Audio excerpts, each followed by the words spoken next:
बंधु नमस्कार। हे प्रिय श्रोता बंधु, आपण माने समस्ते विद्वान, ज्ञानी, विवेकी, विचारवंत, ज्योतिष शास्त्र उपरे आपणकर प्रगाढ़ विश्वास अच्छी। आपण जानती अन्यान्य शास्त्राणि विनोद मात्रम, आउ शास्त्र जिते अच्छी फॉर टाइम पास, किंतु चिकित्सक ज्योतिष मंत्रवाद, चिकित्सा शास्त्र, डाक्तरी विद्या, ज्योतिष विद्या आउ तंत्र मंत्र विद्या पदे पदे प्रत्यह आवहंती, प्रति मुहूर्त विश्वास आनी दियंती। अनेक दिन तले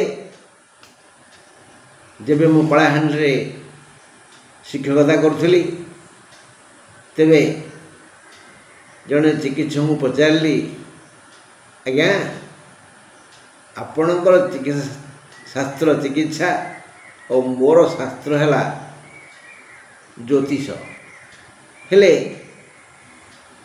आपण मुझे निकितर दीपटे बसवा किए भारी हम? हसिले, परिहास भली कहले, है से ग्रह नक्षत्र राशि ताकू किए देखुची? ज्वर है, मुंड बिंधिला, आम औषध दो भल है। बोला है रोगी रोगी रोगरे पड़िले आगे ईश्वर को डाके। ईश्वर यदि शुणती तो भल, न शुणिले सी आसे आपण द्वार को नेहुरा हुए, गुहारी करे, आज्ञा मोर या होउची। जेते बळे आपण चिकित्सा रे रोगी पराजित हुए, पराहत हुए, हारी जाए, और समस्ते तार बंचीवार आशा को भूली जाती, से बड़े मने पड़े आम कथा, टिके जातुनी ज्योतिष को जातक देखातुनी, तोर ए कौन चलती, काले कौन हो। तेणु शेष आम कथा पड़े।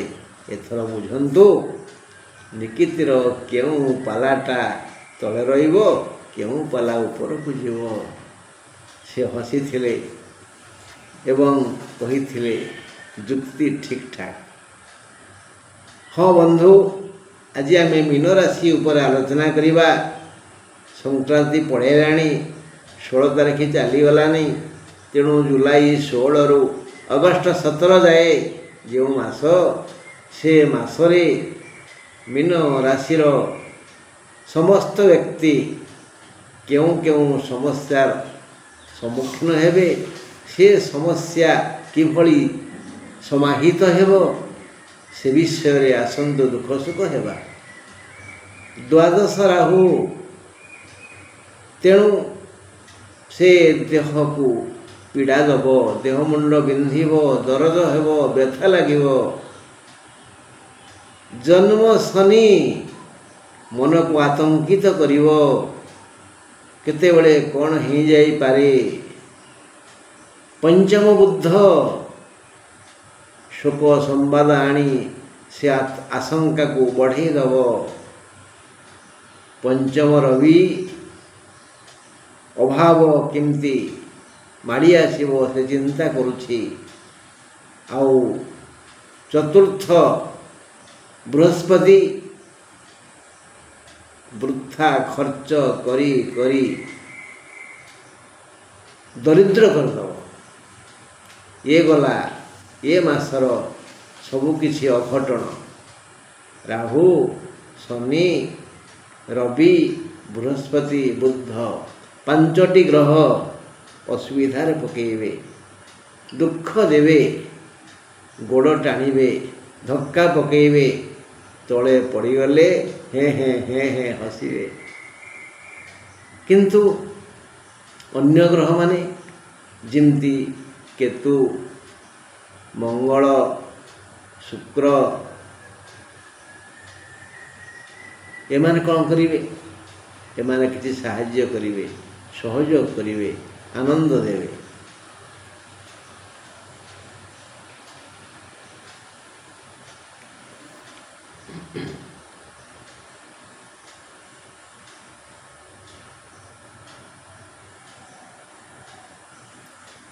କେତୁଙ୍କ ପାଇଁ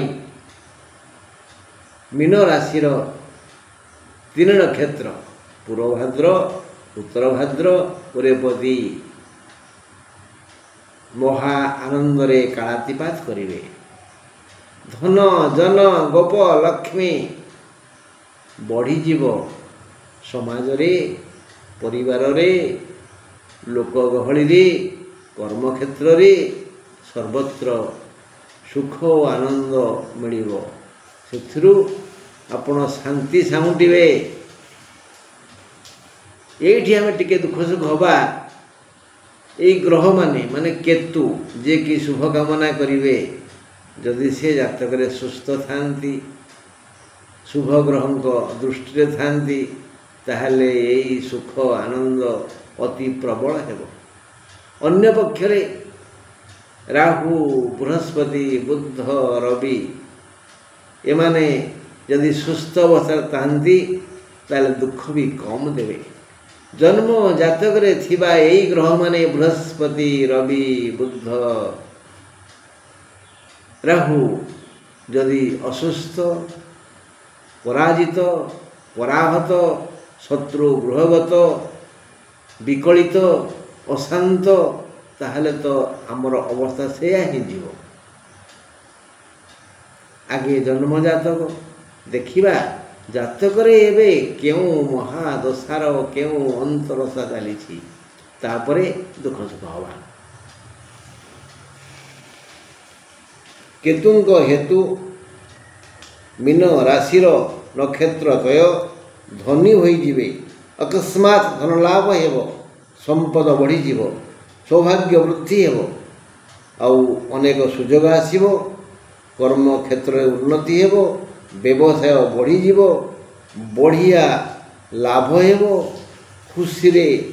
ଖୁସିରେ ଶୁଭ କାର୍ଯ୍ୟ ଆରମ୍ଭ କରିବେ, ଉତ୍ତମ ଭୋଜନ ମିଳିବ। ରାହୁ ଶାରୀରିକ ଦୁଃଖ ଦେଲେ ବି 3 ନକ୍ଷତ୍ରକୁ ଧନ ଦୌଲତ ଦେଇ ସମ୍ମାନିତ କରିବେ। କେତୁ ନିକିତିର ଗୋଟିଏ ପଟରେ ଯେଣୁ ଧନ ଜନ ଗୋପ ଲକ୍ଷ୍ମୀ ଦେବେ, ରାହୁଙ୍କୁ କ'ଣ ତାହା ଭଲ ଲାଗିବ? ସେ ସିନା ଦେହ ମୁଣ୍ଡ ଦରଜ କରିବେ, ରୋଗ ଦେବେ, ବ୍ୟାଧି ଦେବେ, ପୀଡ଼ା ଦେବେ, କିନ୍ତୁ 3 ନକ୍ଷତ୍ରକୁ ସେ ଧନ ଦୌଲତ ଦେଇ ପରମ ଆନନ୍ଦରେ ସଞ୍ଚାଳିତ କରିବେ।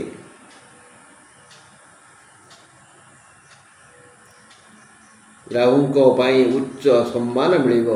ଶନି ବି ସୁଖ ଦେବେ। ଭଲ ଭୋଜନ, ଭଲ ଶୟନ ମିଳିବ।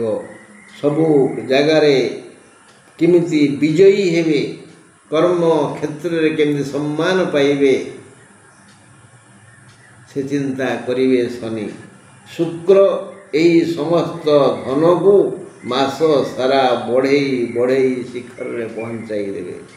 ଯିଏ ଯେଉଁ ଦିଗରୁ ଧନ ଦେବେ, ଶୁକ୍ର ମହାଶୟ ଅସୁର ଗୁରୁ, ସେ ବିଚାରଶୀଳ, ସେ ହାତକୁ ଆସୁଥିବା ସମସ୍ତ ଧନକୁ ବଢ଼େଇ ଦେବେ, ବାଟ ବନ୍ଦ କରେଇ ଦେବେନି। ଠେଙ୍ଗାରେ ପିଟି ପିଟି ବାଟ ବନ୍ଦ କରୁଥିବା ସମସ୍ତ ଗ୍ରହଙ୍କୁ ସେ ଶାସନ କରିବେ, କାରଣ ସେ ଆଚାର୍ଯ୍ୟ।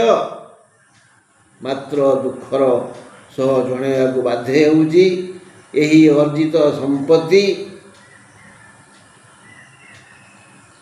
ବହୁ ବାଟରେ ଖର୍ଚ୍ଚ ହୋଇଯିବ।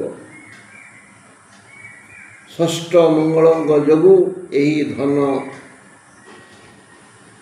ଜମି କିଣିବାରେ, ଘର କରିବାରେ ସରିଯାଇପାରେ, ବା ଅଳଙ୍କାର କିଣିବାରେ ସରିଯାଇପାରେ। ଧନ ଆସିବ ପ୍ରବଳ, କିନ୍ତୁ ଅଣ୍ଟାରେ ରହିବନି, ପ୍ୟାକେଟରେ ରହିବନି, ସଞ୍ଚିତ ହୋଇପାରିବନି। କାରଣ ଗ୍ରହମାନେ ତାକୁ ବିଭିନ୍ନ କାମରେ ଲଗେଇବେ। ଷଷ୍ଠ ମଙ୍ଗଳ ସେ ଗୃହ ଓ ଜମିବାଡ଼ିର ବିକାଶ କରିବେ।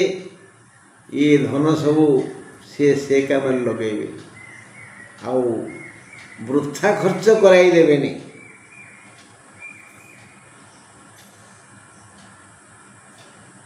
ଷଷ୍ଠ ମଙ୍ଗଳଙ୍କ ଯୋଗୁଁ ଏଇ ଧନ ଜମି କିଣା ଘର ତିଆରିରେ ସରିଯିବ। ଚିନ୍ତା ବଢ଼ିଯିବ, ଦେହ କ୍ଷୀଣ ହୋଇଯିବ। ବୁଝିବେନି, ବିଚାର କରିବେନି, ଅଛି ତ ଆସୁଛି ତ ହେଲା।